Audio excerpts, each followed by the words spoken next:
Yeah, Okay. yeah. Perfect. Now it's recording on cloud. Yeah. Okay.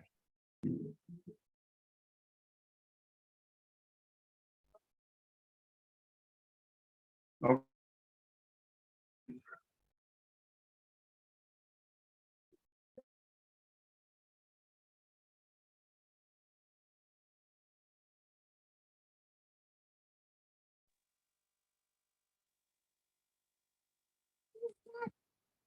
Hi, Zareen. How are you? Good. How are you feeling? I'm okay. Took All a right. shower, so feeling a little better. But Good. the kids have decided to wake. Otherwise, usually wake up around noon or a little after because they sleep very late. Oh, okay. Nice. Yeah. You have a class. What do you teach? I'm teaching yoga. Oh, wow. Yeah. Prenatal yoga or just Yeah. like, No, I focus on women. So right now, this one is like for balancing hormones, fertility. And then mostly I do prenatal as well as postnatal, mom and baby. But I wow, also work with women for like therapeutic yoga. So how yeah. beautiful. Yeah. I mean, yesterday, was it yesterday? Yeah.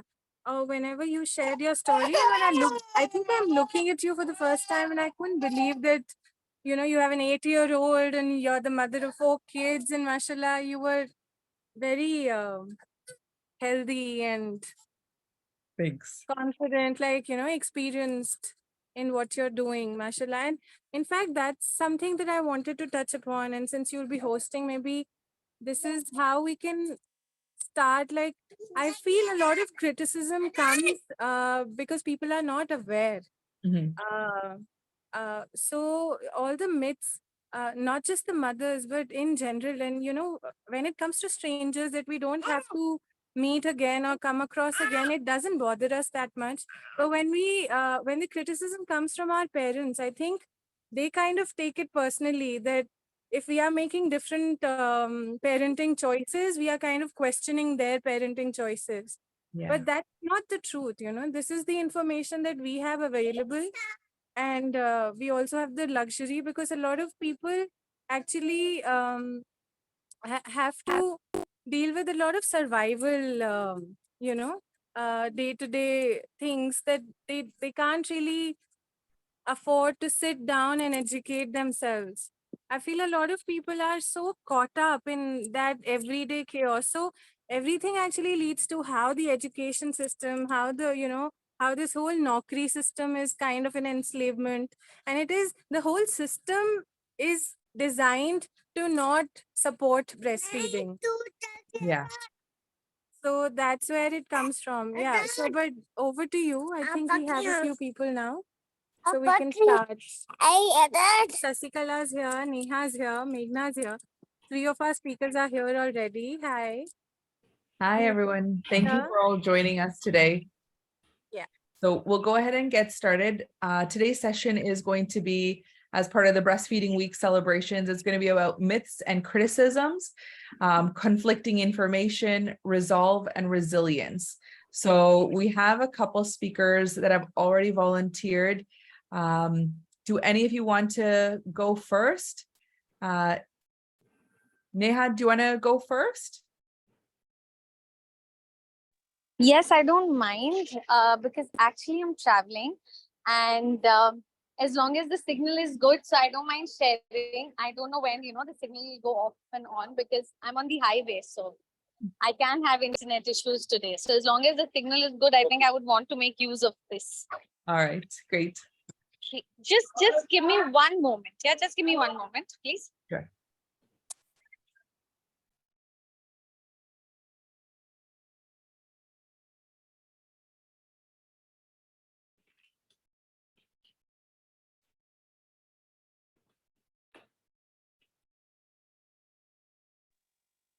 Zareen, if you could make me the co-host, I Yeah. can probably see if anybody needs to be muted or added.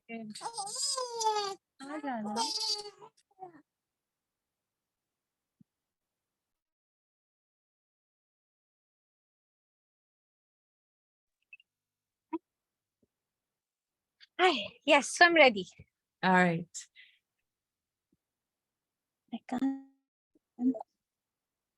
We can hear you and see you. Okay. So hi, good morning, everyone, and welcome to this amazing breastfeeding week that we're all having here and this amazing time. Today is about myths and criticism, and I'm sure all of us, all mothers here, have faced criticism, have heard a lot of myths, and still not sure whether those myths are true or not, but we're trying to do our best. And the reason I say that is because one of the myths that I just asked Nutan ma'am yesterday was, does the size of the breast really matter when it comes to nursing our baby? Because I've had two and I've still not grown an inch from anywhere. And all I've always got to hear is that I'm sorry. So, and I've always got to hear this that since you're very thin, you're not heavy on breast, kya doodh diyata ho? What are you giving the child? And that has got me thinking a couple of times, but I would always be like, whatever it is, even if it is a spoon that is coming out of it, I'm okay with it, and I want to feed my child. So I've noted down a couple of myths and criticisms that I have faced, and I'll just quickly list them down because, like I said, I'm traveling. I don't want to take a lot of time. So one is the size of the breast when it comes to myths. The other one is breast milk is only water, especially after 6 months if we are nursing our babies. What we get to hear is it is only water. You're not giving any nutrition to the child. In fact, the baby is sucking out all your nutrition. So you are definitely not giving anything to the baby. And the other one is, why are you taxing yourself so much? It's hard. It's a difficult journey. Now the baby is growing. They've become big. They're heavy, of course, because they're gaining weight. So why hurt yourself? Just put them on bottle feed. Give them formula, give them top feed, give them cow's milk, give them buffalo's milk, give them food. But don't give them your milk. Give them everything on planet Earth except for your milk. Also, cesarean mothers can't feed. I am a mother who's given birth via cesarean. So cesarean mothers can't feed. Isn't it very obvious? And again, that comes with, look at your size. How is it coming? How is it even possible? And the reason why I mention the size always is because my real sister-in-law, who's older to me, she's very heavy. She's built-wise also very tall and heavy, and she's heavy on breasts also. And for some reason, she was never able to feed her baby more than 15 days. Like the initial 15 days is what she fed her baby. And then the baby turned out to be lactose intolerant. So even the breast milk was not digested. I don't know how true is that or untrue is that, because this is what we were told. The funny part was that when both of us would be together, since I was tandem feeding my 4-year-old and my newborn, everyone would be like, look at her. She can't feed. And look at you. How is so much of milk even coming out? Because she was so heavy, they expected big boobs to have a lot of milk and small breasts not to have milk. I mean, how funny is that? But yes, so these are some of the things. And when it comes to criticism, again, you're thin, you're feeding a lot, you're feeding everywhere and anywhere. I have never really used any sort of cover while breastfeeding the babies, simply because I feel that they will not be able to breathe. It is very suffocating. If I have to cover my mouth and eat food, it is going to be very difficult for me. So why suffocate the baby? As it is, they're latching on. slightly, when they're very small, their nose is also inside the breast. They are also inside the breast. So it's very difficult. It's a lot of effort for the child to latch, to suck. And on top of them, you cover them with everything possible so that no one can see. It's okay. I have breastfed my kids in the rickshaw, tanga rickshaw, swimming pool, um, outside museums, inside museums, like every possible place. We had gone to a lake, and my younger one was hungry. I just went and sat facing towards the lake, and there were mountains on top, and there was this lake in the middle, and I was sitting and I was breastfeeding my baby out in the nature, and I was like, as much as the mountains want to see, please see me. I'm all here for you. This is what you've given me, and this is what I can give back to you. That was so amazing when we did that. That was so beautiful. I only used to make sure that I would wear a double t-shirt. So I would wear a spaghetti inside and a t-shirt on top, so that it would become a little easier. Or the best thing is just wear front open clothes. So that would be easier for me. But I've never really had to cover. And people give you those looks. What are you doing? Strange eyes, and you're like, I'm just feeding the child. It's okay. In fact, I always, initially when my elder daughter was born, I used to wonder why there are not specific places, let a mother go nurse the baby in peace, change the diaper or clothes, or even sit down in peace. But when she grew a little, I was okay with it. It's okay if I don't have a place. I don't have to look for a place to eat. The same concept. The baby doesn't need a place to eat. It's our mindset, and it's the mindset of the society. So we have to change so that the society can stop looking at it as a taboo thing. Oh my God, she's feeding. I remember in Amritsar, we came out of Jallianwala Bagh, and he was very hungry and he wanted to nurse. And I sat down to nurse him, and people were like, we just came out of such a serious thing. There was this documentary that they showed on soldiers, and everyone was so emotional and touchy and all that. And I was sitting and I was like, it's okay, bye. I mean, what does that to look? People have eyes. And it's not just India. I think it happens everywhere. I went to Dubai with my older one. People were looking there also. We went to the US. People were looking there also. So I don't think we should just restrict it to India. Eyes are everywhere. We should feed our babies because they need food, like how we need food everywhere. Lying down and feeding was another very common thing that I used to face a lot of criticism for. I would get tired and I would lie down and feed. And somehow there's this theory, which I don't even know if it's true or not, that if you lie down and feed, the milk goes in the ear. I don't know how that's possible. I'm not a doctor. I've never wanted to do any sort of research on this. All I know is that it gives comfort to me, and it gives a lot of comfort to the baby, and it's easier for us, especially during the night sessions. It's very easier for us to just turn around and just feed the baby. In fact, they come looking for us, whichever side we are. And it's easier that way. So just feed the baby, whichever position is comfortable to you. Please don't, listen to people, because they are not the ones who are sitting and feeding or taking a backrest also, or anything of that sort. You are having the comfort, you are having the discomfort. So it's all you and your child. And the last one that I got was, the second last one, sorry, was tandem feeding, of course. Are you crazy? She's 4.5. In Hindi, they say, budhape tak piyegi. And I'm like, nahi. And then sometime later, I was like, Auntie, aapne budhape tak piya tha kya? Then literally, I was like, aapne budhape tak piya tha? कैसे बोलती है भाभी आपकी बेटी? हमने कैसे बोलती है मतलब? कोई भी नहीं पीता है आंटी बुढ़ापे तक. आपने भी नहीं पिया, मैंने भी नहीं पिया.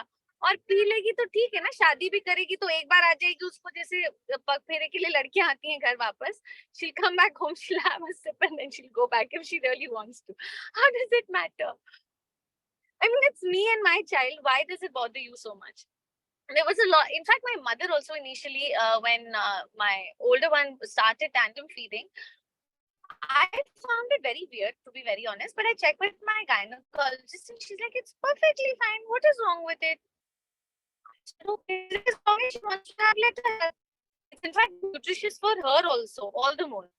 So I was like, "Chalo, very. Now I'm going to give." So mama used to be like, my mother used to be like, "Beta, you know what? Avoid in front of other people."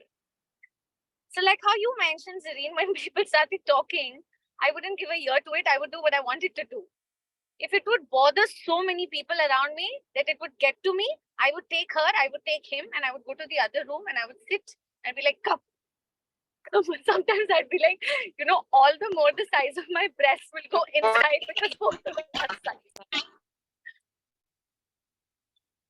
So that was the second last one. And the last one that I've got to hear, I don't know if anyone has, was the gender of the baby. Because my second one's a boy and I fed him for 2 years. So not more than 6 months, they will get used to the breasts. This is not the right thing to do. Are you crazy? Arey, what is so crazy in this now? I'm a very crazy mother, I feel. But I feel it's good. But they will get used to the breast. And I'm wondering, why would you want to sexualize and objectify breast as a sexual thing for a baby for whom it's only food? And they would sexualize the entire picture, and then no boy should not have it after 6 months. Okay, auntie, thank you so much for your advice. I will do. I've done whatever I've had to do always. Thanks to my husband, of course. And thanks to mama, my own mother. We used to think I'm a little crazy, but she would adjust to everything. She would understand. She would understand the importance. As long as she's seeing the kids are healthy, I'm fine. All she would tell me is, don't let it get to your head. Because these things do, and these things come on a daily basis, come from family members. Outside people come and judge you. Family members come and judge you on a personal level. So, yeah, these are some of the myths and criticisms that I've got to hear. So this is my side of the story. Thank you so much. Thank you. All right. We have Sasikala. Do you want to share your story?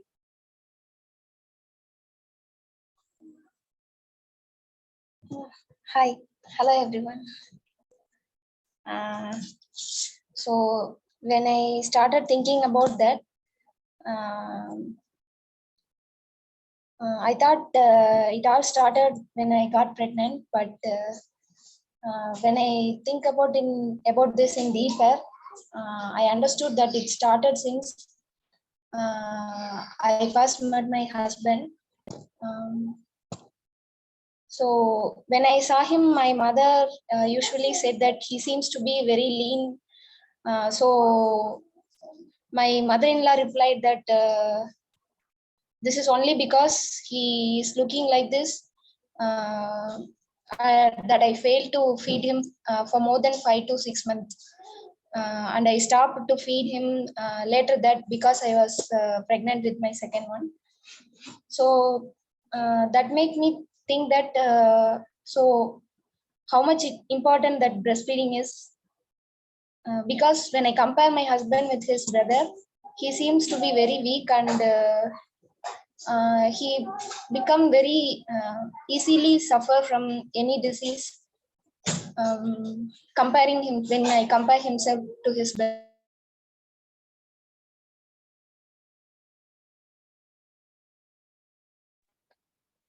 his brother was breastfeeding 3 years, but he was only up to 5 to 6 months.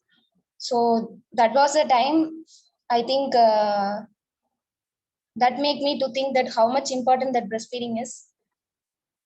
So later when I was pregnant, I got aware about the exclusive breastfeeding from ICDS. Then I started researching about that. Then I did exclusive breastfeed after my kid was born.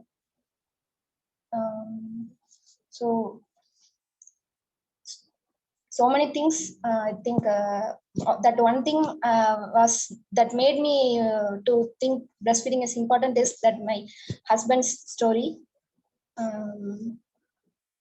Then later about that ICDS awareness. I was not aware about that 6-month exclusive breastfeed before. So I was very careful about bathing my child. Even a single drop of water should not be entered into her mouth while she was while I bath her. But only thing I was very sad about was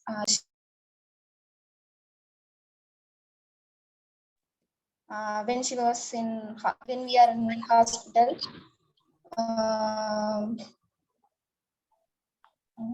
But apart from that, she was exclusively breastfed till 6 months. Then I am still breastfeeding her. She is now 3.5 years old. So many things I have came across during this time that many people told me to stop breastfeeding because you will not be healthy when you continue after 2 years or 1 year. So many relatives told me, but I did not take that to that much, because when I try to explain them, they are not ready to understand. So I started ignoring their words, and I'm still continuing. And so many people I have got that how much important that breastfeeding is, and that so many things I don't know how to express, but my instinct says that I should not stop until my baby stop taking her feed. So that is how I am continuing, and so many things. I also looked into how the animals are taking only their own mother feed, and I see they are not taking for few water or any other feed for few months. So from that thing I learned. So 6-month exclusive breastfeeding is like this. Also, even my mother also not let me to continue my breastfeeding after 2 years. So I ignore everything. She supported me for first 6 months of exclusive breastfeeding, but I not getting any support later on this time after 2 years. So this is what I want to share. Thank you so much. That was very beautiful. Shailaja, do you want to share your story? Well, yeah, a lot of things here. Firstly, my baby was a NICU baby. Yeah, so many things actually. I was 40 weeks up, and everything was fine. I went for the 40 weeks checkup. Everything was fine. And then the same evening, I started having mild temperature. And then with the mild temperature, I just called in, and then they said that, okay, mild temperature, you just come to the hospital and let's see. And when I went to the hospital, they realized that, my contractions had already begun, but I could not make it out because I have kind of high tolerance to pain. So at the hospital, when things were happening, they tried like, I had not dilated a lot. So 24 hours of, all kinds of methods. They said, they said that, you come to the hospital and you'll go back with the baby, like, let's get it delivered. So 24 hours, they tried, what is that? Balloon stuff and all this stuff. But then I had not dilated too much. And then, I had an emergency C-section because my vitals were going a little haywire. And then the baby was in stress. So the doctor suggested, can we go for emergency C-section? So I said, okay. But meanwhile, my temperature thing was there. So they had doubted that I have flu.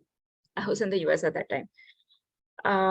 And then when the baby was born, because they thought I had flu, they did not latch me immediately. And then they put him in the NICU.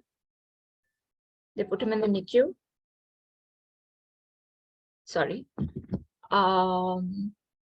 And then he was in the NICU for 4 or 5 days. And they would not, because I had temperature, they were like, you have flu and then we keep you away from the baby. So which was very traumatic for me. And I was like, this is not happening, because I had not even imagined something like this would ever happen, that, I would be parting from the baby immediately after birth. And then the baby was not even, in the nursery next to my bed or something, somewhere really far, I had to go in a wheelchair and, some different floor and stuff like that. And then that was really traumatic for me.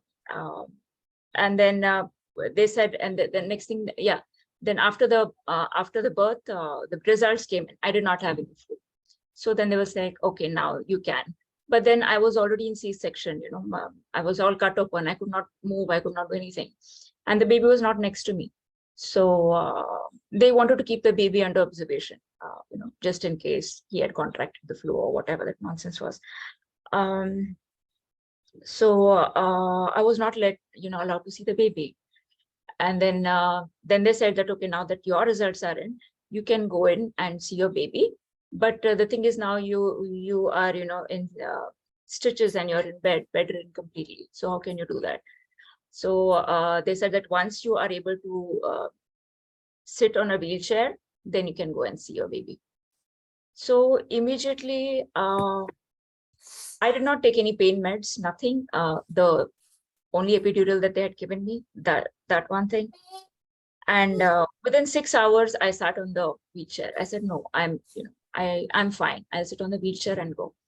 So I went and everything. And then by then they had already, bottle fed my child. I don't know why these things happen without permission. I don't know why. And I'm very upset. And all this despite, me going for whatever those 9-month prenatal classes, everything went haywire in my opinion. So the latching, he was obviously, when the bottle is so easy, why will he want to latch? So the latching was very difficult. Then with the time, it was even more difficult. My milk came in I think the 3rd day or something, but by then they had already bottle fed. So without my permission, or I don't know if what is the protocol, I really don't know, but they had already fed. And then it was getting progressively more difficult to latch, despite all the LC's help and everything. And then I was told that, this happens for NICU babies, and, it is difficult for them to latch and stuff like that. So in the hospital, we were there for 5 days. Baby was there for 5 days. And at the end of 5 days, they handed me a hospital grade pump. And they said, this is your journey now. So imagine, I,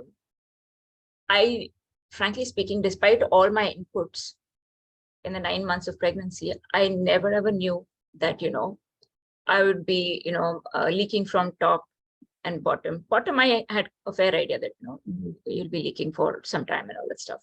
But I had no idea, out of the blues, I would just be leaking, milk. So it was very embarrassing for me, meaning to say I was not able to, and to add insult to injury, my in-laws had come. So that was even more embarrassing for me. My in-laws had come for my delivery. So that was very traumatic. Had my mother been there, then I wouldn't have cared so much. And now I realize why it is important for your parents to be there, the girl's parents to be there for the delivery, and not the boy's parents, because the woman is going to be more comfortable no matter what. She's their child, and she's going to be more comfortable. And then so I was pumping every 2 hours, feeding, cleaning.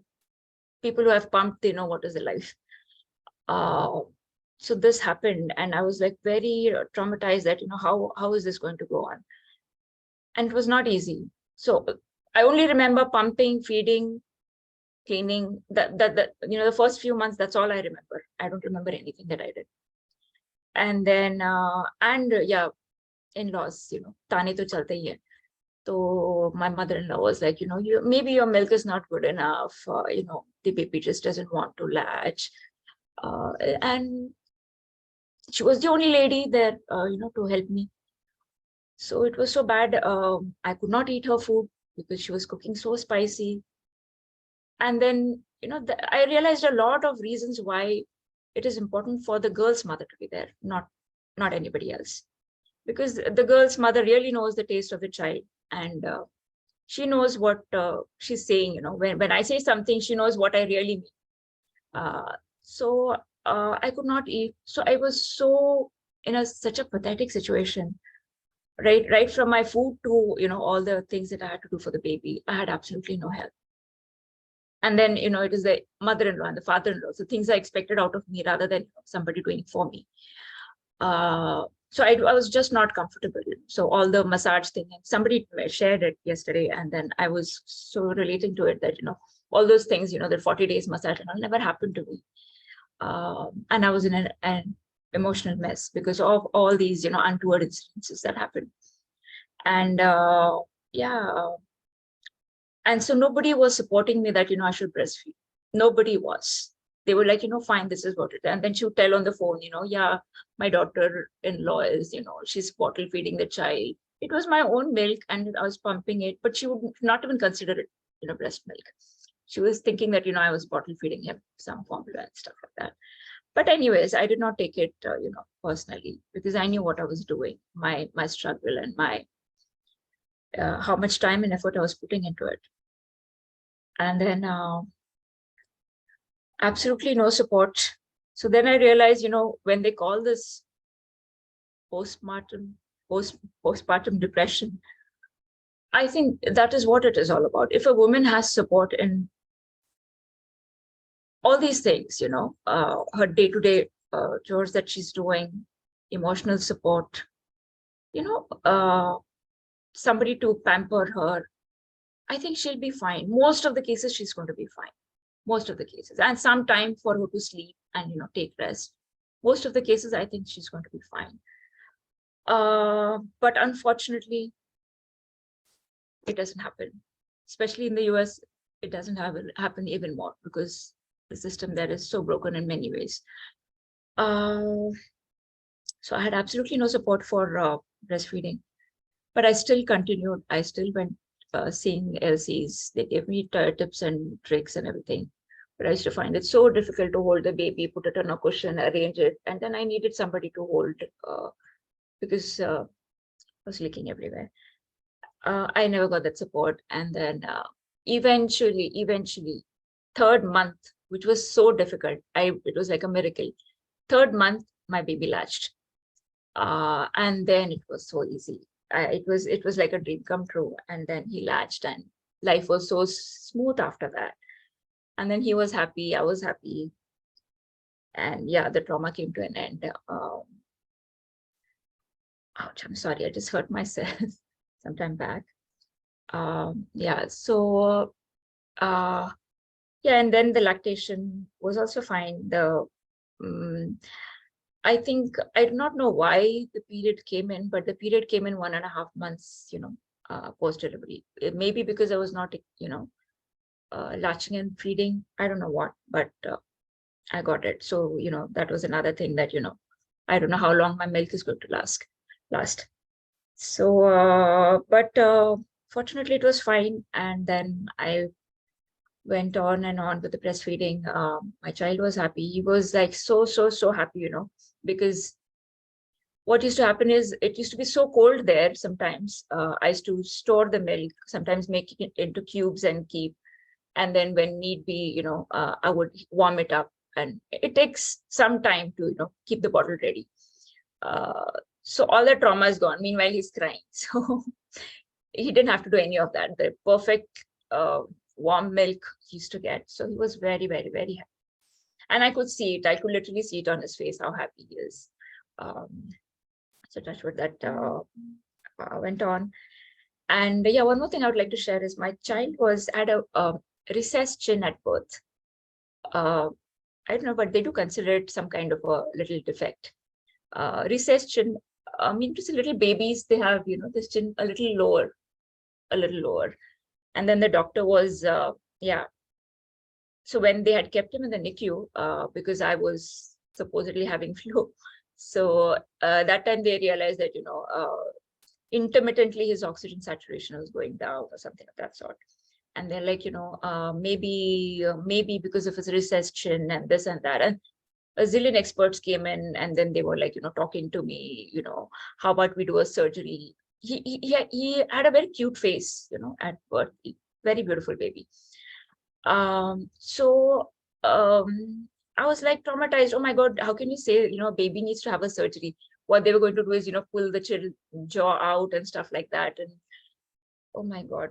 So that was like, another tension. What exactly am I going to do? I mean, a newborn baby, this is something that you don't even expect.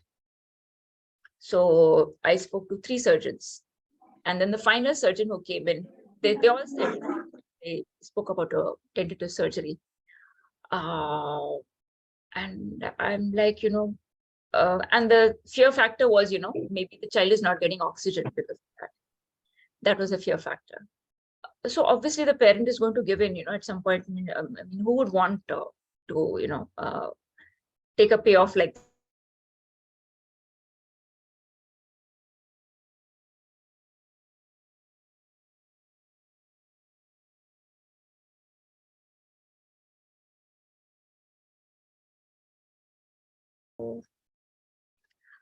That's what we said to, but then the final surgeon who came in, the one who who was supposed to be doing the surgery, he said that, you know what, let's wait for 6 months. And then there's such a beautiful baby. I can't intervene with God's creation. This is what he said. And then it was decided that, we're going to wait on to it. And then later when I was discharged from the hospital 5 days down the line, and while I was breastfeeding and all that, and I was researching what exactly is this recession and how big a defect is that? Because I used to, mother knows, looking at the baby, this is not a defect. Because in my family, my brother has, my chin, whatever you can see. This is, he had a little bigger dimple than this. My brother has a little bigger dimple than this. So he picked our chins. So I never thought, looking at the child, this was a defect. And I researched, okay, since they have told, let me research. So I researched recession. So then a possible solution I found was that, extended breastfeeding. Extended breastfeeding will make the jaws move, and then it will grow out. And now I don't know. I think my son came in one day. I'll show you now. So I fed him for like 4.5 years. And then I was prescribed some medication, antibiotics. And that's when I had to take a break. And meanwhile, my supply subsided, and he kind of weaned away. Yeah, so this is how he looks. So I don't think, I asked many doctors, is it a recession? He said, no, not at all. So a big surgery averted. I don't know how he would have looked with the surgery and everything. And yeah, meanwhile, a lot of challenges, like, people would have, even in the US, you won't believe, I saw that, people were so opinionated about breastfeeding. Like the people, public, they reached a point, baby needed the food, then I would just, lost all shame. I would just, feed him whenever he needed. So yeah, again, all the covers and all, I tried all of that, but that was not working. So I was like, no, fine, I'll just go to a quiet place. Definitely not the bathroom, definitely not some stinky place. Yeah, some place where my baby will enjoy eating his food. And then I would breastfeed. And then there were people like, oh, he's 2 years old, he's 3 years old, what is this? Even when he was an infant, they had opinions like, oh, how can you, different kinds of stuff, all derogatory things that, we don't want to see you in public doing this and that and all this stuff. Like, whatever. And you can deal with the world, but how do you deal with your family? Right? And then the family is, they would roll their eyes. And yeah, my mom was supportive, but my sister and everybody else, they would roll their eyes. And yeah, as somebody mentioned, Aparna, I guess, Neha, that, that sexualize. Why sexualize, I mean, they go to any lengths to make you feel bad about it. The mother feel bad about it. They'll go to any lengths. And then the aim is to somewhere, make her stop it or something. But I never gave in to all these things. And then, because I knew why I was doing it. And firstly for the baby, I had a thing that, he was a C-section baby, so he needs better immunity, and I need to work harder for that. And the recession, let me try this out, maybe it'll work. And it worked. So that was a miracle kind of a thing. And I'm glad I breastfed him as much as I could. I would still want to. That's why I was asking Nutan ma'am, how to reinitiate breastfeeding. Yeah. So my advice to new moms is, and in those 9 months of, prenatal sessions, like Nutan ma'am told yesterday, they don't tell the mother that, you won't have your milk for 3-4 days, which is again, I think, really unfair, because the mother needs to know what to do. So one of my questions to Nutan ma'am today would be, this is for the benefit of new moms, like, while Nutan ma'am mentioned that, she starts, the pregnant mother starts getting colostrum from 4th month. So is it advisable that, she pump and keep it, in little cubes ready for the baby as often as possible, so that, definitively there'll be some supply for the 3-4 days. I mean, God knows what happens, and, post-delivery. Sometimes, the mother doesn't lactate on time, or whatever, or maybe the colostrum was lost, or whatever other reason. So at least the baby has something to feed on for 3-4 days, and the mother doesn't feel like, she feels more confident in taking decisions that, 3-4 days of the initial days, the baby will be on something. Otherwise, she will give in to, bottle feeding very easily, because we can't imagine, if we think first 4 days of our life, you're going to be hungry, and no mother's going to want that. And yes, we understand. Ma'am said that, we need a little of it. But if there is some supply already in store, then that will make the mother more confident in exclusively breastfeeding. And she's, just taking a firm stand that, no, that's not what I want. I don't want bottle feeding, because it's all about being strong on your stand is what counts. And that's where people stop. Otherwise, they don't stop. They will try to encroach as much as they can, is what I've seen. And I would also like to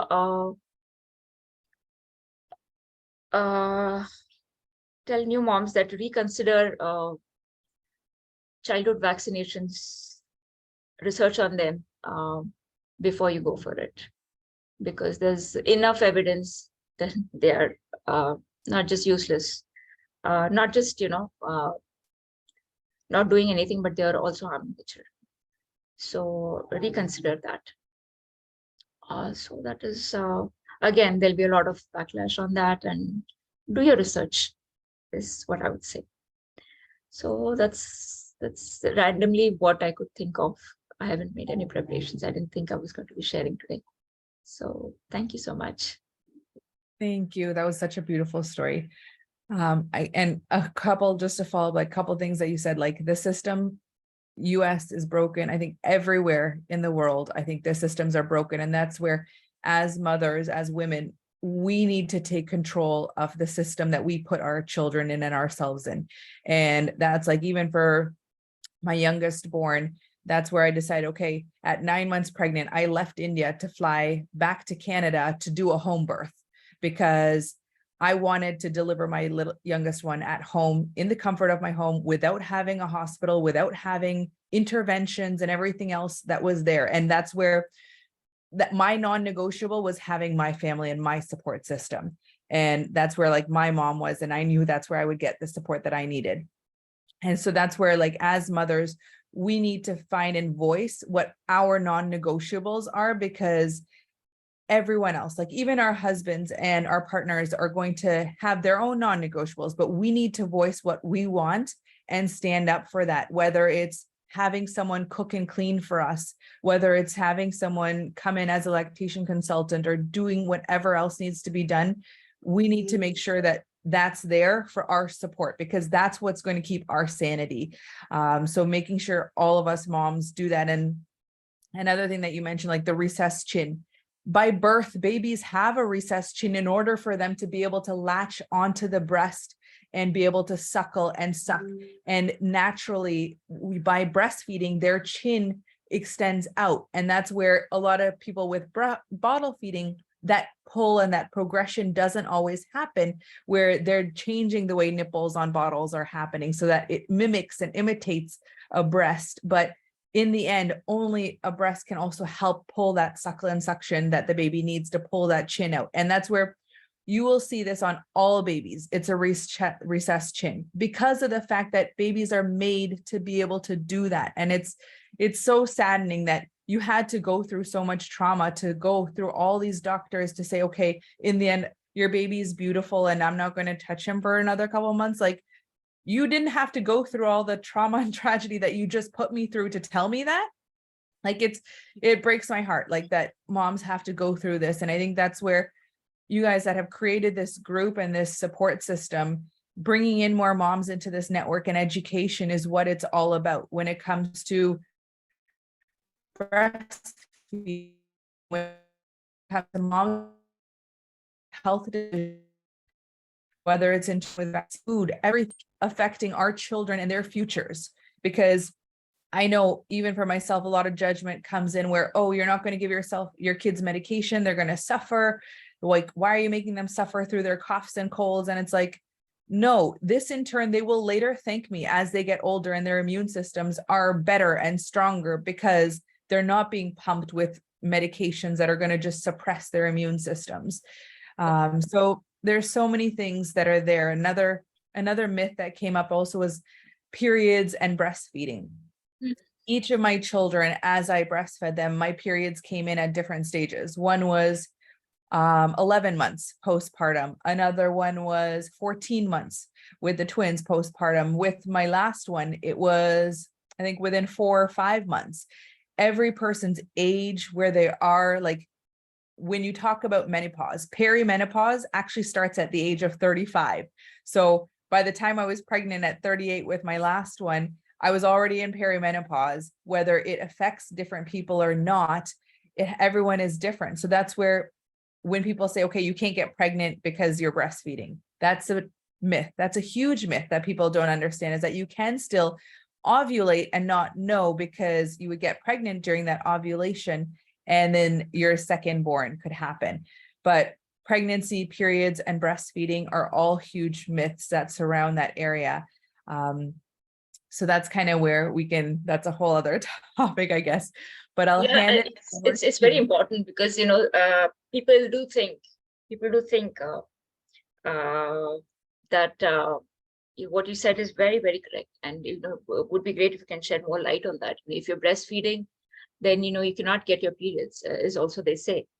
And again, getting period is no sign that, somebody is not pregnant again.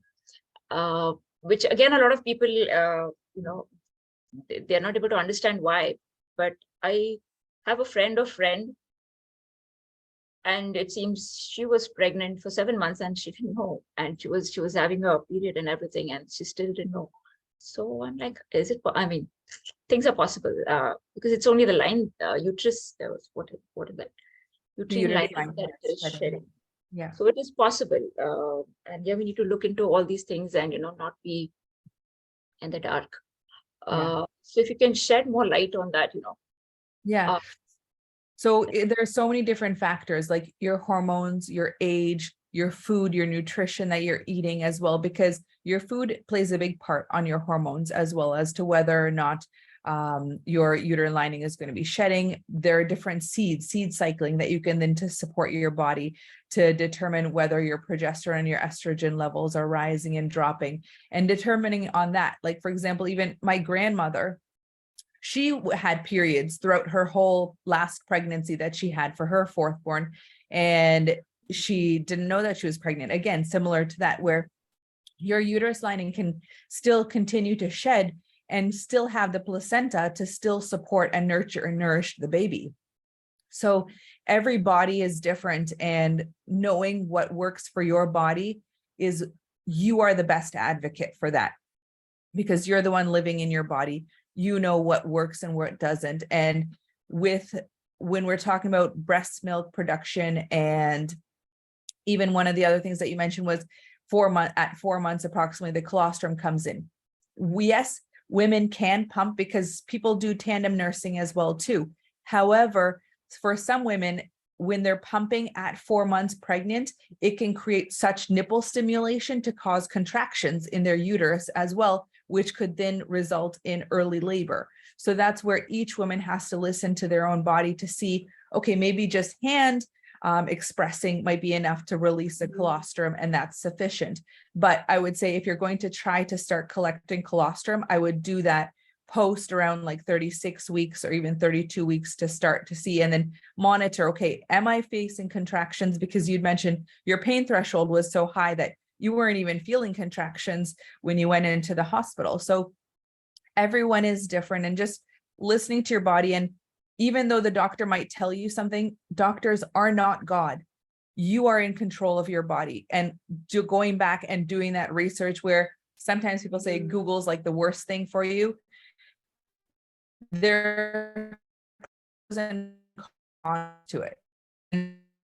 Finding a support system and listening to their story, how different every woman and every body is, but it also lets you allow yourself to discover yourself further, to know and gain that knowledge as well too.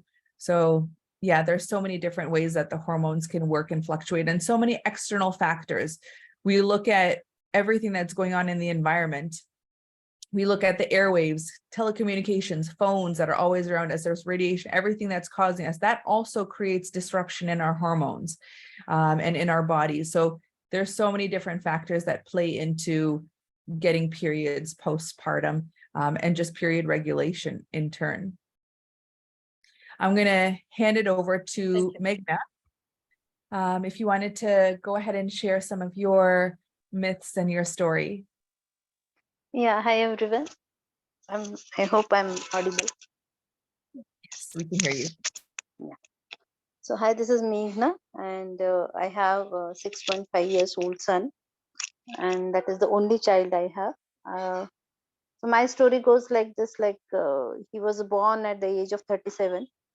Because of whatever reasons, I had my pregnancy after 13 years of marriage, and there were no physical problems or as such.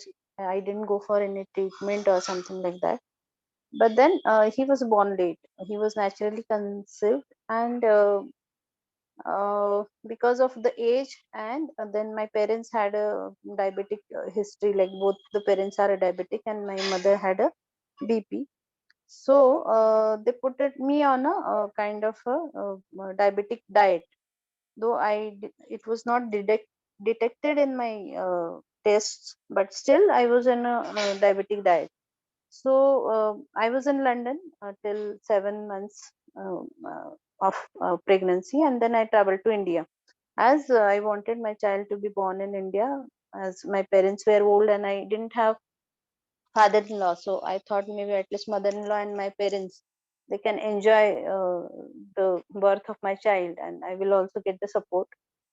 So we traveled back in the 7th month, and in entire pregnancy, I didn't gain much of the weight. Hardly 2.53 kgs weight I gained, and even my doctor never realized that I'm not gaining that weight, or even I didn't feel that I am not gaining weight. Whatever was told to me, I was doing that, like all the walks uh, for the sugar control and everything. And when I delivered my child, and like no one had a previous experience. My mother never had a experience because I'm the eldest one, and this was the first child in the family. So she also didn't have much of the experience what is supposed to do. um, so he completed his 9 months on the given date, like on the due date he was born. And it was a c-section because from the beginning doctor was telling me that because it's a age factor 37, so you may not have a natural birth. So they were kind of preparing me for the c-section. So we were all ready. And India, it's like, at least in metro cities, they will always give some or other reason, even if you are not of certain age. Like I know my friends, most of them had a C-section, even at the age of 25, 27, 28, 30, 35, whatever. So then, like I never questioned that thing, that whether a natural birth is possible. I thought because people are having a C-section at 27, 28, I might have a C-section as well. And then I had my C-section, and after that, for whatever reason, I don't even remember those reasons. They same thing like Shailaja shared. They didn't allow me to breastfeed my child, and though there was a milk, and still they didn't allow me, and they started feeding the formula milk to him. And with the bottle first, and then my mother, like she protested because she was not comfortable with the bottle. Then they said, okay, you go ahead with a bowl and a spoon, like what we say in India, chammach katori ke sath kar lo. So then she started feeding that milk to him. And after 2 days I had a milk in a breast, and it started giving me the pain because it was not being removed from the breast. So it started giving me the pain, so I had to remove it manually. And then I started giving it to him, but somehow he never latched. And like almost 3 4 months after delivery, we tried. I went to different lactation consultants, and he used to cry like anything. Whenever we tried to latch him, he used to cry like he has seen some ghost or something. Like he was so scared of that process itself. I don't even understand what was the reason till today. But I used to pump my milk and give it to him. But that was like initially it was 3 4 times a day I used to pump and give. And the other part of it was like when I delivered, I lost almost 10 to 12 kgs instantly. And I had never gained that much weight. And after 15 days of delivery, I started having a dizziness. Until today, it is not yet diagnosed why I had that dizziness. Maybe my iron levels were dropped, or maybe there was a certain weight loss, or whatever was the reason. Because I gained 2.5 kgs and my son was around 3.5 kgs. So that was, I think, it was not a sufficient weight gain during the pregnancy. So I lost my weight, and then I started having dizziness. The so severe dizziness, like I couldn't even talk to anyone in the family. Even staring at some place for 2 minutes or 3 minutes, I used to have that dizziness feeling. And with that thing, it was very difficult also for me to try to breastfeed him, because if I used to try, and then he used to cry like anything, and he used to suffer. Like he never, even if he was very hungry, still he never tried to uh, take that milk. Maybe he was like comfortable getting milk from the ready-made kind of a thing. Like we didn't give him bottle almost till 6 months. And then it was after that it was a bottle feed, the external milk, the formula and the cow's milk. But till 4 months I used to pump, and initially it was okay kind of thing, like at least 3 to 4 times a day I used to pump and give it to him. I didn't have much of the energy because my dizziness episode lasted almost 1.5 2 years of his age, and it slowly faded, but then it was not a comfortable journey. And my husband, he was supportive, I would say, but then he didn't have much of the knowledge what exactly is supposed to be done.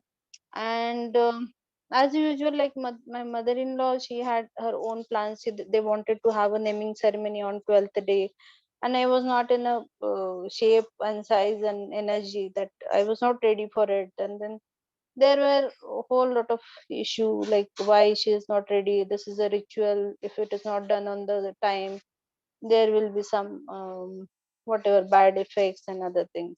So I refused because I was not in a shape to enjoy that process. Still, till 12th day nothing happened. After 15 days I started having dizziness, and that was again like got connected, that because I refused to have a naming ceremony on 12th day, I couldn't breastfeed my child, or I had a dizziness episode. So whatever it was, but then I went to the postpartum depression, because that I knew that this is the only child I'm going to have, and he's not having my milk. I had similar stories with my friends also. Like many of my friends, one of my friend had a natural birth at the age of 29, but she didn't have a drop of milk in her breast, so she couldn't even feed her child. And her daughter was on a formula milk for almost 2 to 3 years, and then she developed severe asthma, childhood asthma. Now she's fine, but then other stories, like most of the friends could only breastfeed till 3 to 4 months with their own milk, and then they had to supplement it with external milk, either cow's milk or formula milk. So almost all of them had the similar stories, and they were telling me that it's okay, like at least you are pumping and giving. And then after 3 4 months, it just twice a day and then once a day. After fifth month, I think I literally stopped pumping, because there was no sufficient milk to pump also. So it was like the whole episode was so traumatic for me. Like it used to haunt me almost till 5 to 6 years of his age. And then finally I accepted that whatever has happened. And now I have to concentrate on how I can raise him healthy. And even though he is not breastfed, still whatever I can do with the food and other like physical activities, I will concentrate on that. What is gone is now gone. I can't help it much. But then that's what I felt is like the proper guidance and proper support during, especially last 3 months and then the first 6 months after delivery, is very much important. Not only my case, like I know my case was something really different, but then not really different, but then I had seen similar cases also, where even they had a milk and babies were latching. Still, mostly most of my friends, hardly a few of them have breastfed their child for 1 year or beyond 1 year. Most of them have stopped before 1 year only. Maybe after 6 months they started giving the external food and whatever, like rice and dal and whatever it is. But then most of them just fed it fed their child just 6 months of age. So and because my surrounding I have seen that they don't have support, because those people to whom I was talking, most of them had the similar thing, and they were saying that it's okay even if you don't breastfeed. Some of them said, like in US, people are not breastfeeding by choice and giving the formula milk. So I don't know, like I was not comfortable with it, but then my own health issues didn't allow me to research much or look beyond whatever is appearing in front. And then once I got a little better, I started working on this. And even the vaccines part, I was not aware that there are so many issues related to the vaccine. So till 2 years of age, I gave him whatever vaccines were prescribed or whatever was suggested, because I was not even aware of all those effects and other things. And then I started searching out, researching, and then many answers and many things came up. And then after 2 years, he is not vaccinated, but till 2 years of age, he is vaccinated. So I used to have a lot of haunting and this trauma, that the first thing is I couldn't breastfeed, the second thing is I vaccinated him. So I used to fear a lot, like what will happen to my child when he's grown up, because he has not got my milk or he is vaccinated. And then slowly then I started working on myself, and then I got to know many people, and I got to know many techniques to come out of that trauma. So now I'm in a quite a stable position where I have accepted whatever has happened, and I'm looking forward for doing it better and better with whatever resources are available to me. But then yes, I what I found is that this is a very crucial period. Like if I at the age of 36, 37, after so many years of marriage, I couldn't get that much support or awareness around me. I don't know how what happens when newlywed mothers like 22, 23, or 25, how much support and knowledge they have. And because I know couple of cases of my friends, they got one got a thyroid medication from from the first delivery, and the second delivery she has a BP medication. And she was hardly 26 when she delivered her first child, and 28 when she delivered the second child. So still she is having all those medications for last 15 years or 16 years, because of maybe because I think she didn't get the right guidance. Touch wood, like I feel that at least by God's grace, my child didn't have any of the health issues or mental issues or psychological development issues. He is a normal happy child, and he is doing well in all his activities. And also I don't have a BP or sugar, because many people told me, even doctors told me, that you might develop uh, diabetes after 3 or 4 years of delivery, because your parents are diabetic and you were on a diet control. And I had started like initial 3 4 years, I whenever I used to have a checkup, my sugars were on a borderline, my BP was on a borderline. So doctor used to warn me that maybe you will have to start your BP medication, or you will have to start your sugar medications, because already I'm now 44. So you have crossed the 40 and you had a delayed pregnancy. But then whatever, like with that's what I feel, whatever I have God's grace, I got proper guidance and I'm working on me. So still now I don't have any medications for any of the lifestyle diseases or anything like that. But the proper guidance at the proper time is very crucial, especially during the pregnancy and delivery, because that is, I think, for every child, is that is the only opportunity when he will get his best. Even if you have 3 children or 4 children, for mother all the children are same. And for child, it is the only once he is born and only once he is breastfed. So that thing, like, it haunted me a long time, I would say. And recently I started coming up from that trauma, that okay, finally it has been gone, now it's fine. I have to concentrate on what I can do next with the proper guidance. So that was my story, and that's what I want to say. Thank you. Very beautifully shared, Meghna. Thank you so much, Meghna. Thank you so much. We still have Gargi's story, and I think I would like Nutan ma'am to kind of give us give us a perspective on this, because you've seen it over the decades, over more than 4 decades. So would you like to do that now, or should we take Gargi's story first, and then maybe you can give us an overall perspective on how to counter this?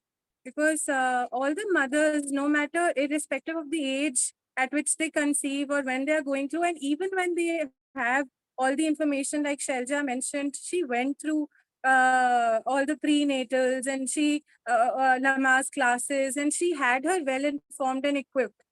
I was so scared of going to the hospital. Like, you know how it's very contradictory, but like, if we have something stolen at home, we will never go to the police.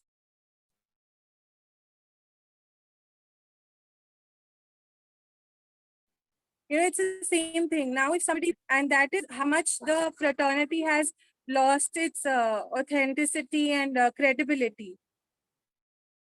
Yeah, true. Very true. I totally, relate to what I you're mean, saying. I feel that Because, yeah, I fine on the nature would have guided. Exactly. And the criticism and the rejection, that is more, devastating. So, Nutan ma'am, maybe you can go ahead and we'll take Gargi's story after that. Nutan ma'am, if you could also guide, because see, a mother gets pregnant 1 time or 2 times or 3 times, but her instincts guide her so beautifully. But she stopped even by those because she thinks the whole world knows so much better, because there are experienced moms, doctors, consultants. So she tends to, overlook her instincts, and she believes in those doctors and those other people. So, which should not be happening, because I mean, people, the outside world should not be so misinformed that, they make somebody take the wrong path. Because in my case, when I said, 3 surgeons, they said that, he needs to go for a surgery. And there's no parent who is going to say, no for that, because it's a life-threatening thing, right? So in most cases, even in Meghna's case, she was told high-risk pregnancy. Yeah, anybody above 35, they say that. I do know. I totally get it. So these kind of things, why do they target? Is it because pregnant women are so vulnerable that they will fall into all this? Can I just add please go ahead. something, say something? Till now, the profits of formula companies was 4 billion, 5 billion, like that. And in 2023, what was their profit? 53 billion. Goodness. From 4 to 5 billion.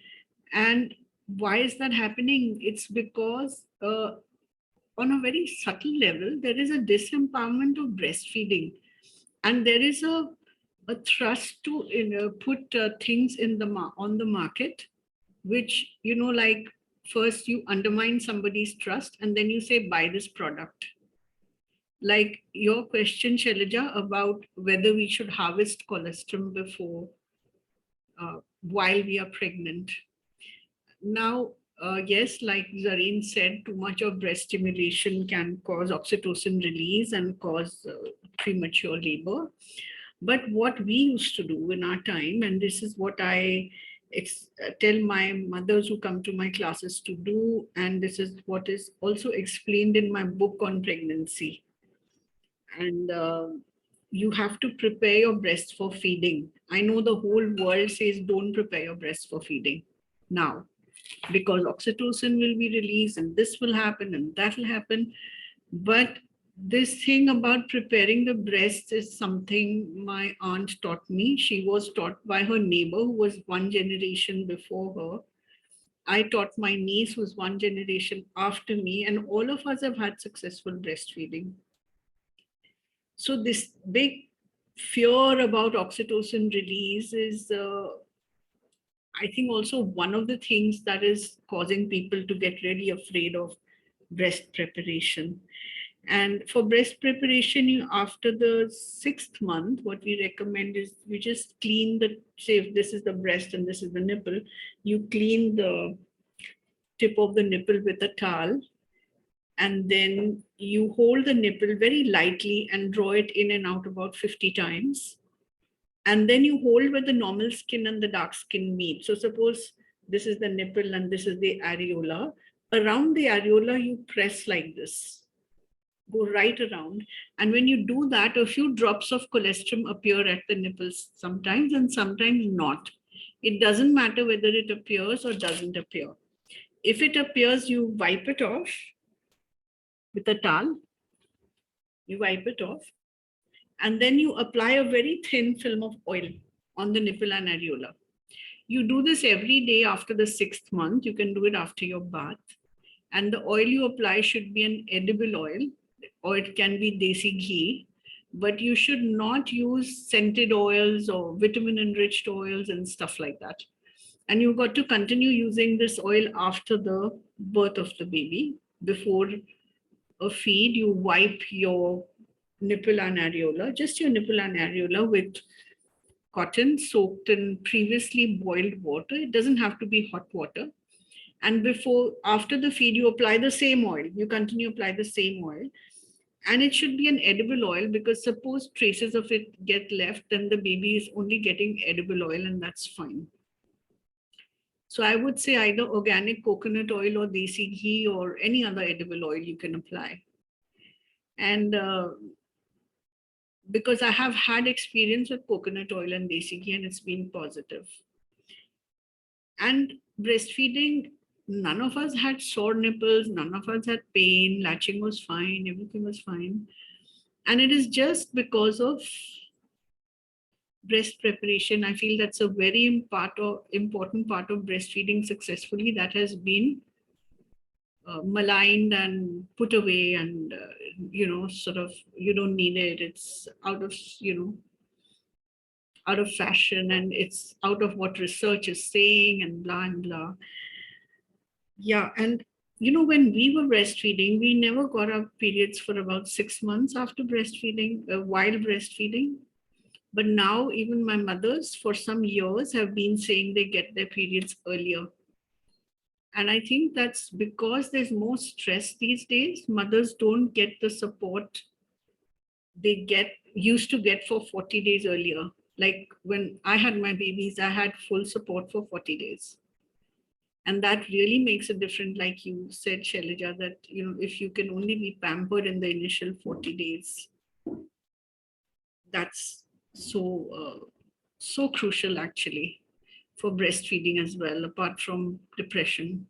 And of course, when you breastfeed, you release oxytocin hormone, so you're less likely to be depressed because of the oxytocin hormone you get when you breastfeed. And yes, some women get their periods through pregnancy. I once had a student of mine who was 7 months pregnant and she was an air hostess. So air hostesses are supposed to stop flying the minute they get pregnant. But she had no clue. She was just gaining weight, and her brother said, "You're gaining so much of weight." And sorry, what's that? Anything I need to answer in the questions, just let me know. I'm not reading them. But yeah, so there was this girl who came to me and she said suddenly she got a blackish brown discharge towards the end, towards the 7th month. And she went to the doctor and said, "I don't know why my period color is changing." And the doctor said, "You're pregnant." And she was like, oh my God, she didn't know that. And she was flying right through it. And, there is a saying, if God has decided to preserve a pregnancy, it'll get preserved no matter what. She was flying, she was having her periods, and she still had her baby, and she had an easy, normal delivery. She was elderly. She didn't expect to get pregnant. She was trying for many years, couldn't get pregnant, and did get pregnant finally like this. And she had a perfectly normal delivery, elderly mom, So it is very, yeah, it is amazing what the body can do. It is really amazing. And your resolve is ever so important. And yes, about the chin, many babies do have recessed chins, like Zareen said, and it does grow, and it is like that in order to be able to breastfeed. And I really wonder at the medical establishment telling you that your baby needs a surgery for a recessed chin. I mean, it's really an example of malpractice, would I say? Not once, every day, you would be bombarded by that. The 5 days, I was Yeah. traumatized. Every now and then they come and say, he probably needs a surgery, he probably needs a So surgery. fear is what they work on, they Yeah, put the fear of God in you, and then you have to be really strong and connect to your intuition. Like Shailaja, you had an intuition. And there are these different states of brainwaves that women regress to when they get pregnant. They are not anymore in the beta state. In the beta state is when we are talking and, and living a regular life. And then we go to the alpha state in pregnancy. Our brainwaves slow down and we become like more heart from the heart space than from the brain space. And then the other two levels are theta and delta, which theta is the state of meditation. And delta is the state of knowing. You just know something and you don't know how and why you know it, but you just know it. That's a state of knowing. And when you're in pregnancy, you access your theta and delta more easily. And it's very important to regress to your states by just being quiet and connecting with what are you feeling, what are you thinking, what's your gut feeling. And that is the truth actually, more than what the books say or anything says. I have a friend actually. She was married at like 19, had a baby at 20 and was divorced at 21. And at the time, in your 20s, your fertility is supposed to be the best and the highest, right?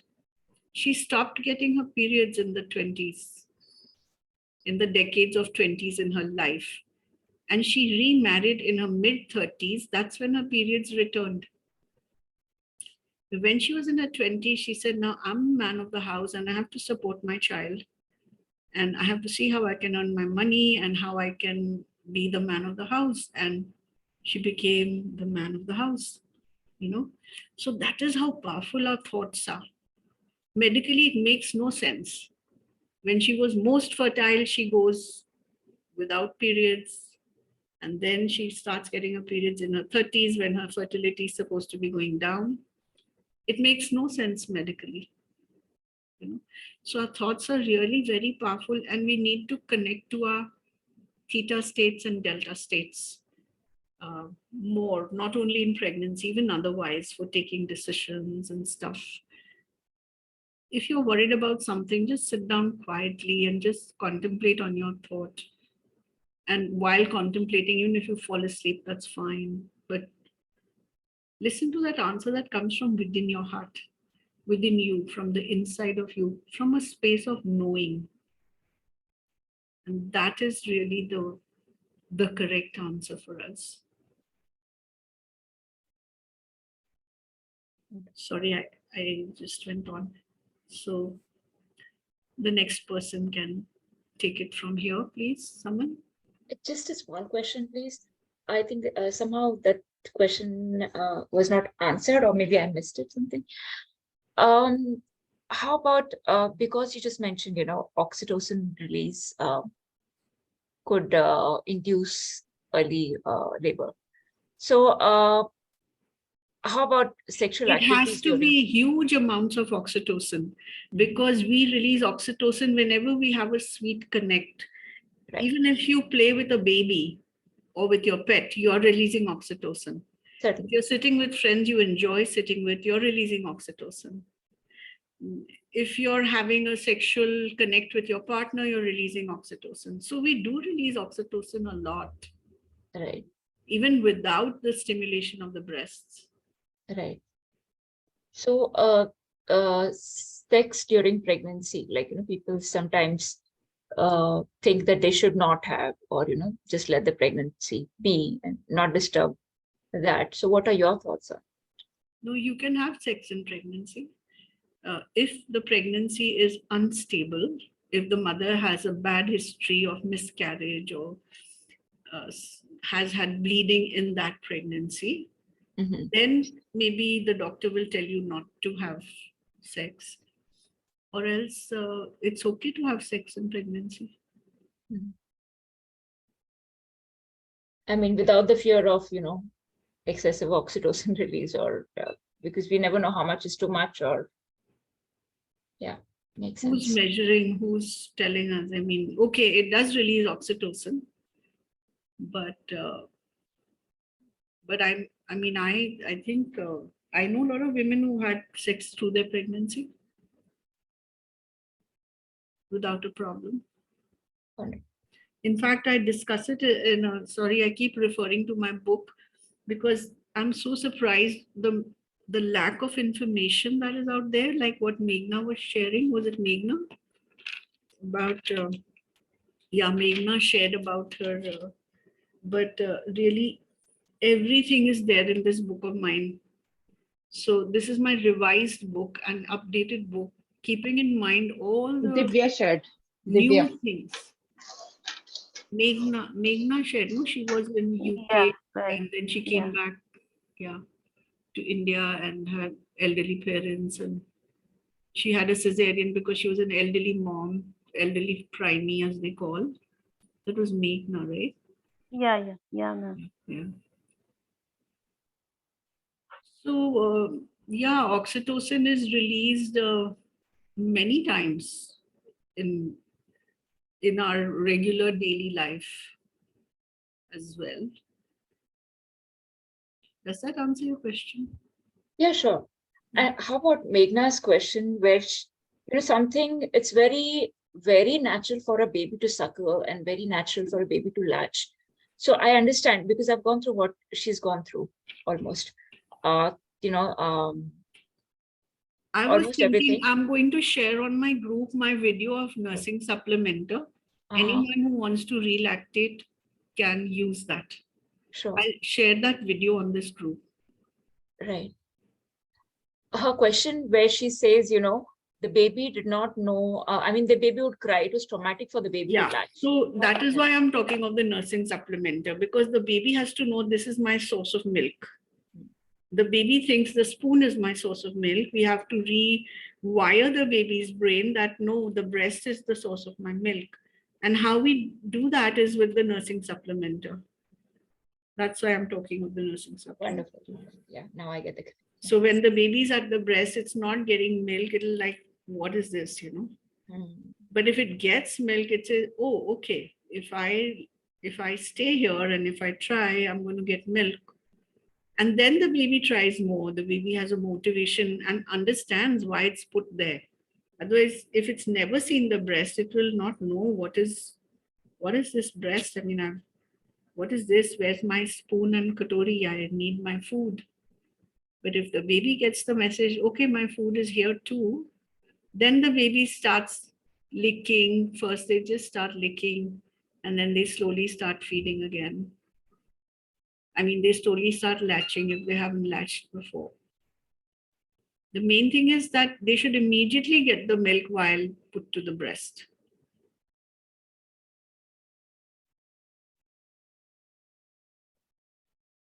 Wonderful.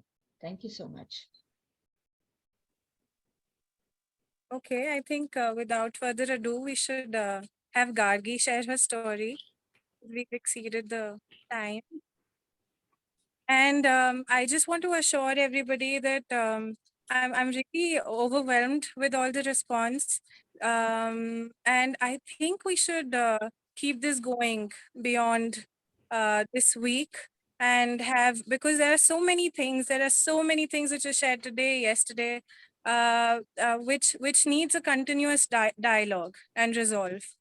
So what Meghna shared, what Neha shared, I think I'll have something to say about all of those things, and I have a few stories of my own to share.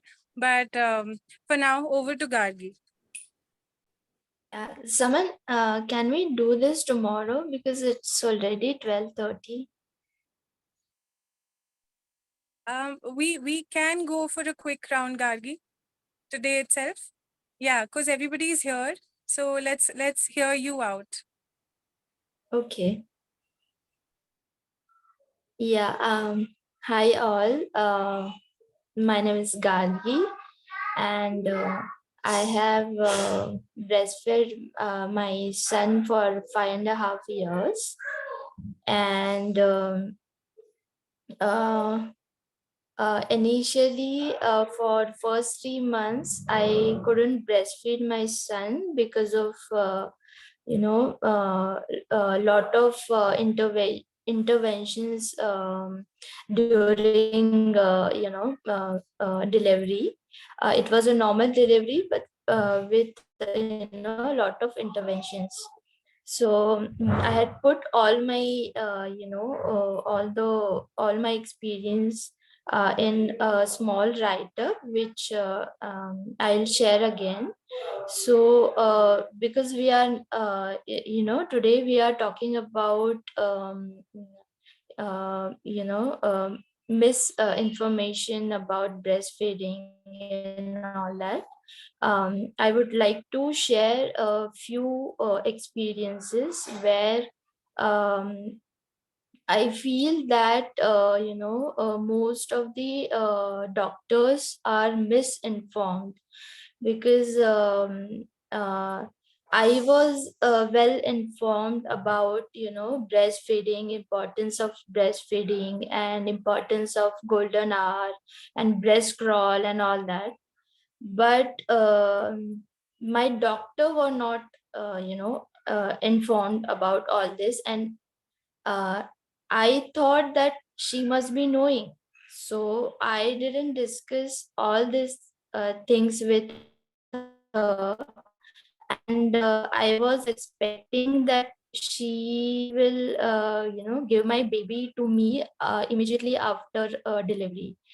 But she didn't do that, and she straight away took my baby to my husband and said in filmy style, congratulations, आपको बेटा हुआ है, and all that.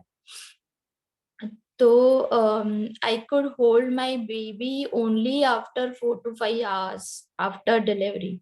It was normal delivery, but I had stitches, and they had put me on saline, and because of that, my whole body was swallowed, and you know I my son couldn't lash because my breasts were were swallowed, and doctors were busy in completing the protocols and all that, and no one guided me how to hold baby, or they didn't even ask me to put my baby on my breast. And when I asked my gynecologist, she just pinched my breast so bad, and told me that I still haven't started producing milk, so no use of putting baby on breast. Instead, feed him the formula. So for 3 days, she used to come and pinch my breast and said there is no milk, and you continue with the with the formula. So yeah, and then correct. I I couldn't breastfeed my baby for next 3 months because I was not able to, latch.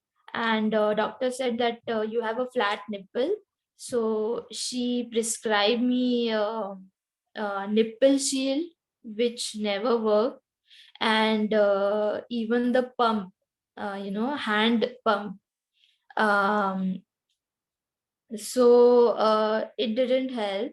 And I went to many pediatrician and asked them to help me out with this, but they used to be like they used to blame gynecologists.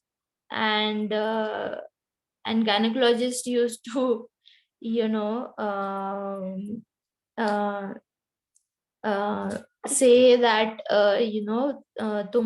तुम आजकल की लड़कियों को का ध्यान नहीं होता है, तुम लोग का ध्यान मोबाइल में रहता है, तुम लोग को पता नहीं है कि कैसे करना है, तो फिर कैसे ब्रेस्ट मिल्क आएगा and all that.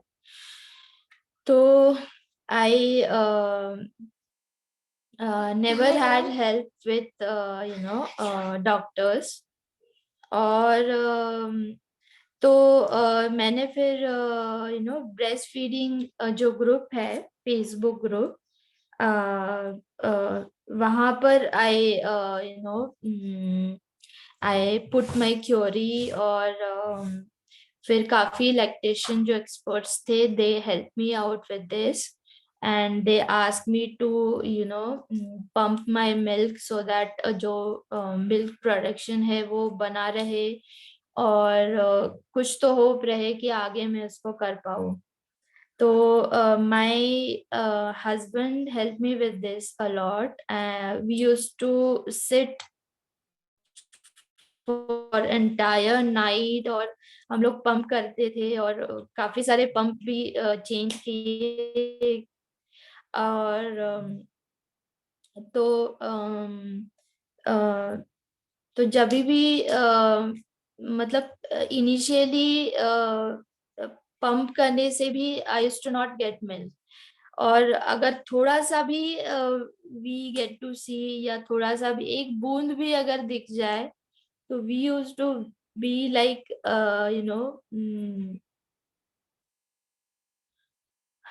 I'm sorry. I know. I can totally feel you, Gargi. I can see your pain. I've gone through it.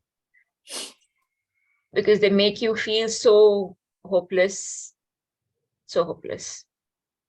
More power to you, Gargi. You have no idea what kind of an inspiration you are. From not being able to do this, from the struggles you face to continuing to breastfeed for 5+ years, it is huge. I mean, imagine, I'm so angry right now, with my experience with, so many mothers here. Now we get pregnant once, twice, thrice, but these doctors, they very well know what is happening. They very well know the mother won't have milk for 1 or 2 days. There's no point in coming and pinching the nipple and saying that, you don't have milk. I mean, it's like degrading her and, making her feel little in that. So is this a deliberate effort? If it is, then it is very criminal. It is really criminal. I have no other better Actually, word. I talk about this with one of my friends. She's a nutrition expert, and she helped me out with this, all this. So in their entire syllabus, they just have one topic on breastfeeding. So even gynecologists are not well informed. Pediatricians are not, No, well one informed. topic is fine. ठीक है, वो पढ़ाई तो गई का, whatever it is, but experience तो है ना. Every day they do 10 deliveries or whatever. उनको दिखता तो है.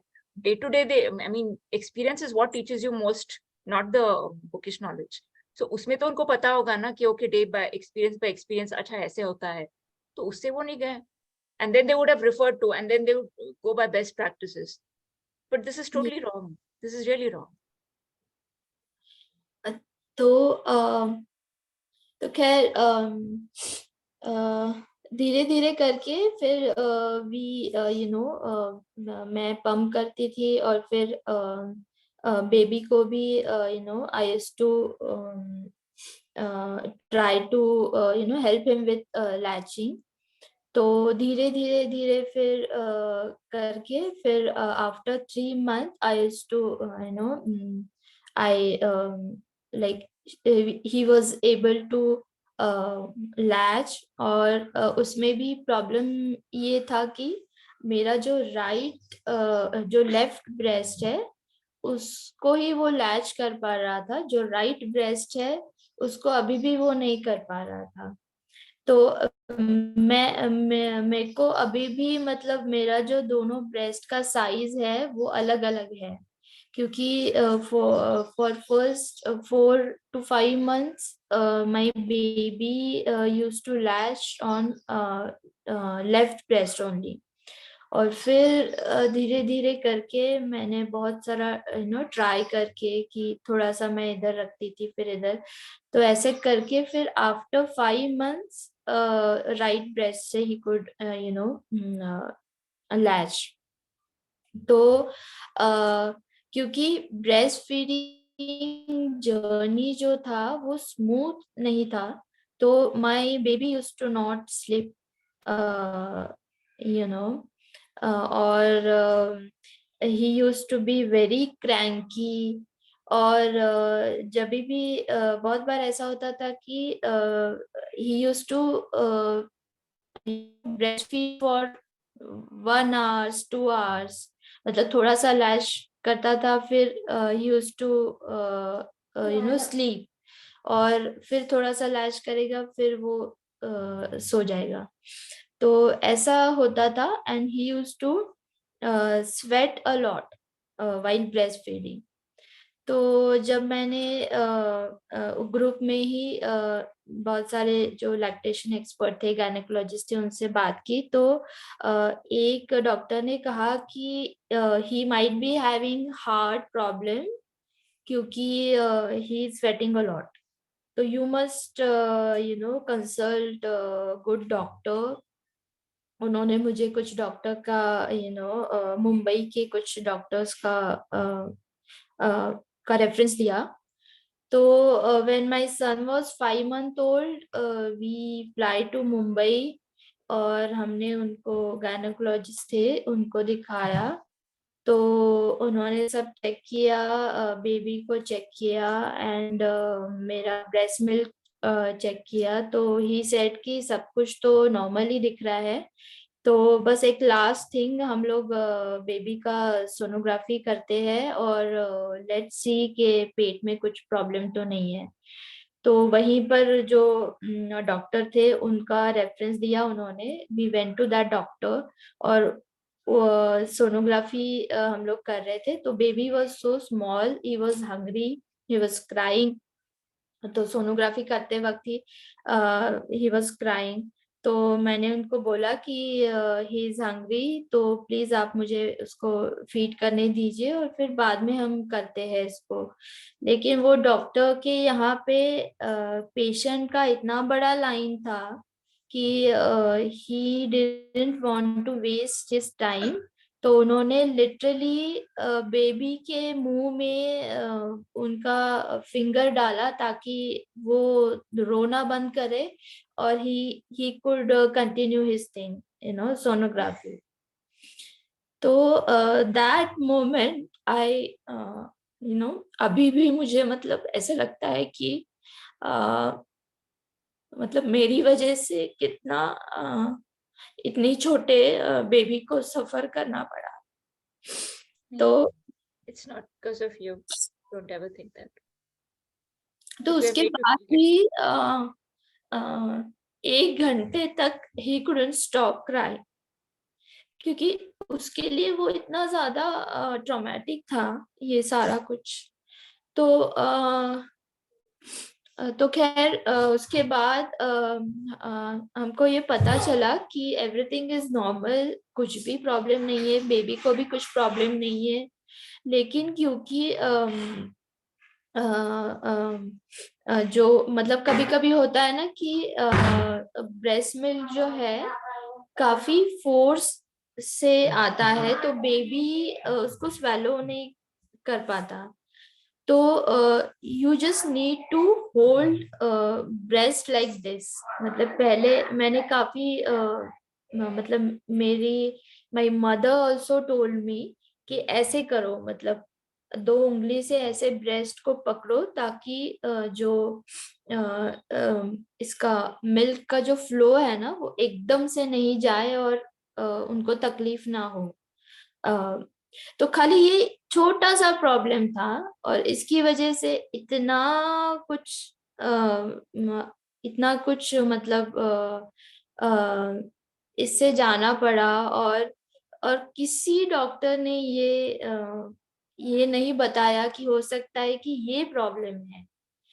पता नहीं वो मतलब वो क्यों नहीं ये देख पाए कि हो सकता है कि ये प्रॉब्लम हो।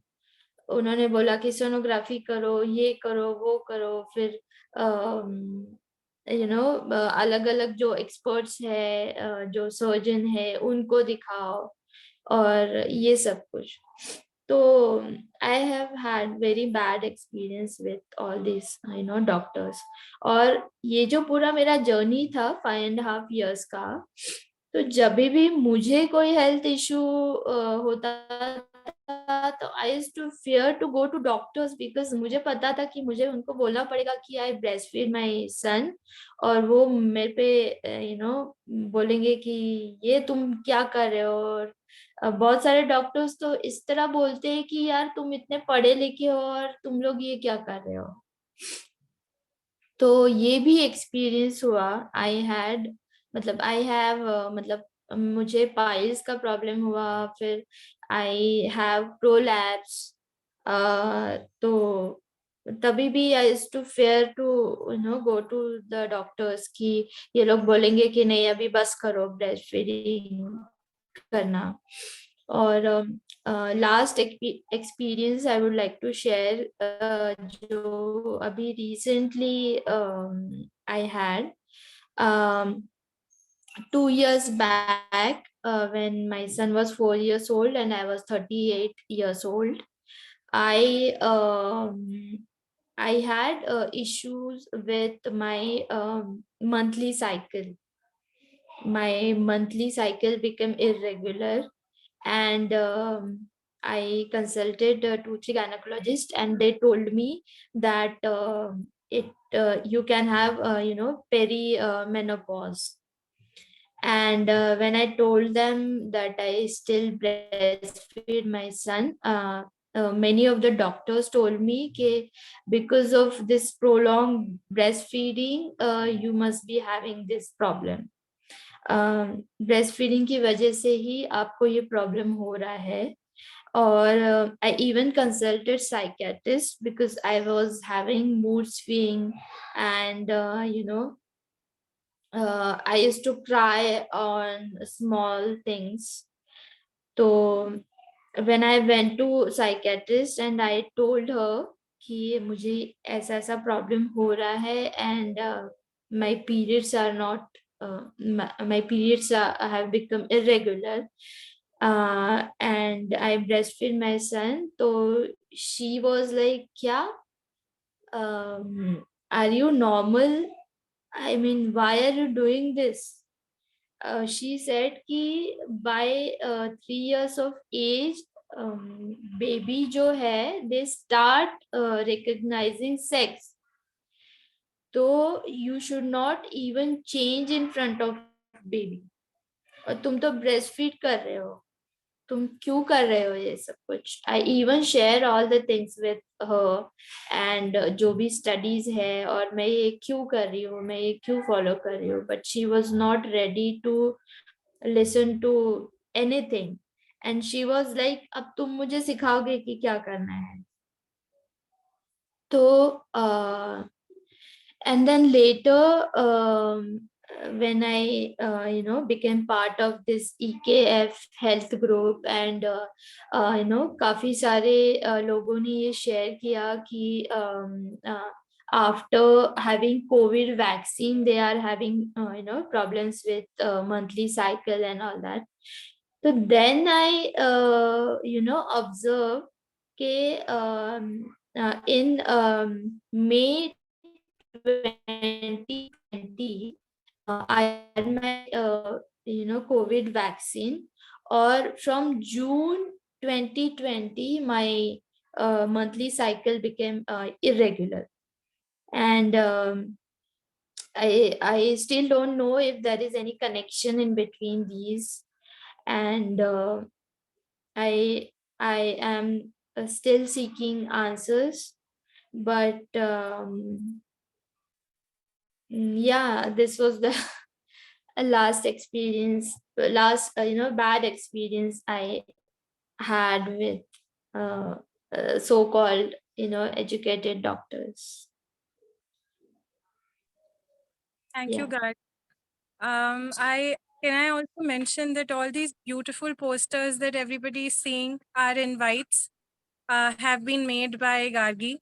In fact, she was unwell this week, and she still, made the posters for us, and it means the world. They speak volumes. Yes, Speaks- yes. Wow. Great job. Great job. Thank you so much, Gargi. Thanks. Sylvia, we'll have you up last, but we are really running short of time, so you have to finish in like 2-3 minutes, please. Thank you. Yes. Yes, yes. Thank you so much for this time. I'll just, we are ending up this session. I want that all mothers keep your right hand on your heart. Take a deep breath. Take a deep breath and think you are in a delta state, and just repeat the small prayer to God. God, thank you, trusting me to be a mother. I am complete person, mother from your side. Thank you so much for choosing me to be a mother. You blessed me abundantly, and I'm very grateful. I'm enjoying my motherhood journey.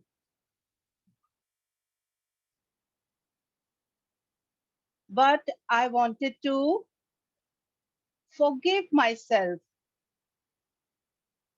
that I didn't believe myself. I didn't have appropriate thought. And I wanted to completely forgive myself. Please, you also forgive me.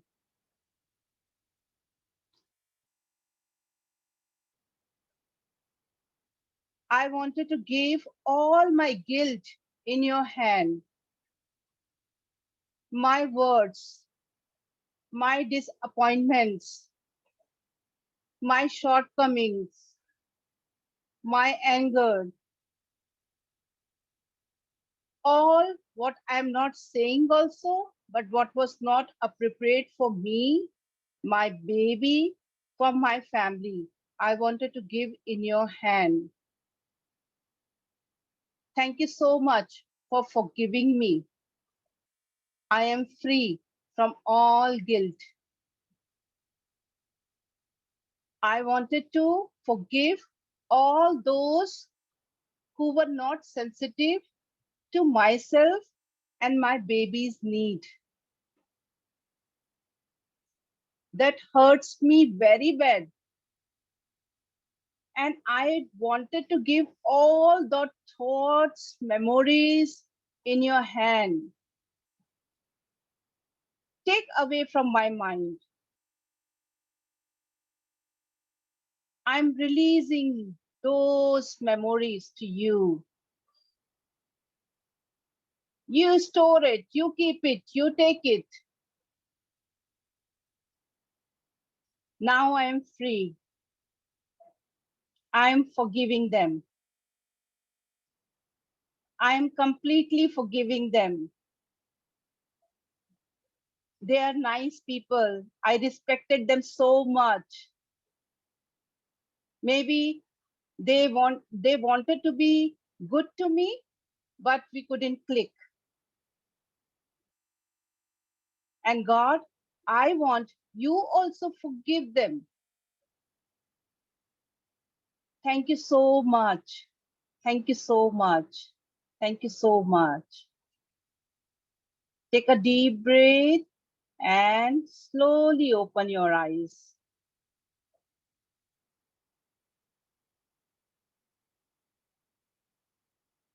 Thank you.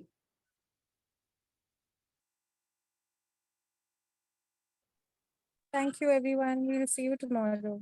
Thank you, Sylvia Appa. That was beautiful. Thank you, everyone.